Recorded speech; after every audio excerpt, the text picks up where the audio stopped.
Hi, my name is Kimberly Law. I am a professional makeup artist. I am a certified image expert, and I am founder and president of Personal Impact Image Management International. Today, I'm going to talk about about the importance of the quality of makeup brushes, and I'm also going to show you some examples of makeup brushes to help you evaluate the quality of your makeup brushes at home. Over the years, as a makeup artist and image consultant, I've had many opportunities to facilitate workshops in the areas of makeup application, both for groups and also for individuals. And in the beginning, when I first started doing this, I would ask my clients to bring in their own makeup brushes. And it was really interesting because what would end up happening is some of my clients would attend the session with exactly the right tools and exactly the right quality of tools needed for a really amazing makeup application. And then others would arrive with very poor quality tools, or they would be missing tools, or even in some situations, worst case situations, they would arrive with just the applicators that came in their makeup. And what became apparent to me at the end of these sessions is that the quality of makeup brushes really can make or break your makeup application look. So makeup is really interesting because blending and precise application are extremely important for flawless makeup. So the makeup tools that you invest in really can make a difference. So what I'd like to do is I just like to demonstrate to you what I mean by that. When we think of makeup brushes, many of us think that it's really not that important.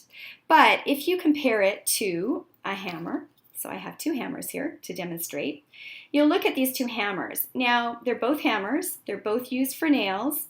They can both hammer nails very well, I'm sure.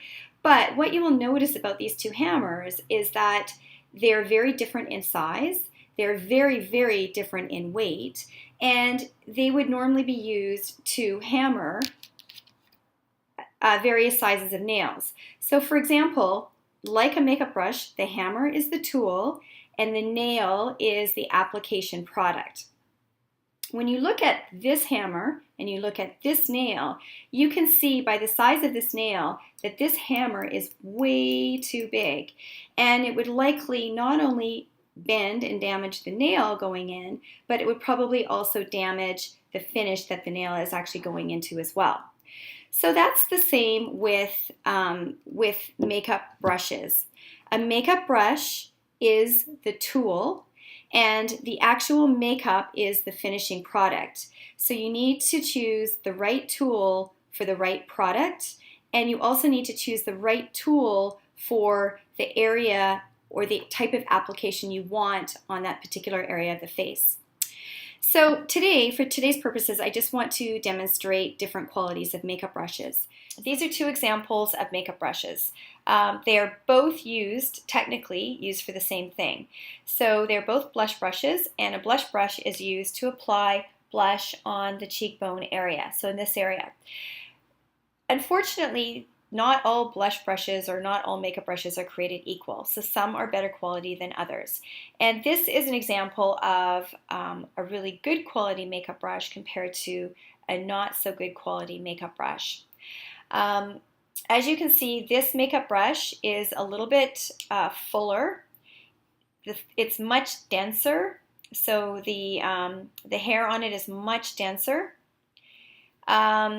When you apply it on the cheek, it kind of fans out nicely on the cheekbone, but it doesn't fan out so much or flick so much that it's going to flick blush, so it ends up here and down here instead of right on the cheekbone where it's supposed to go.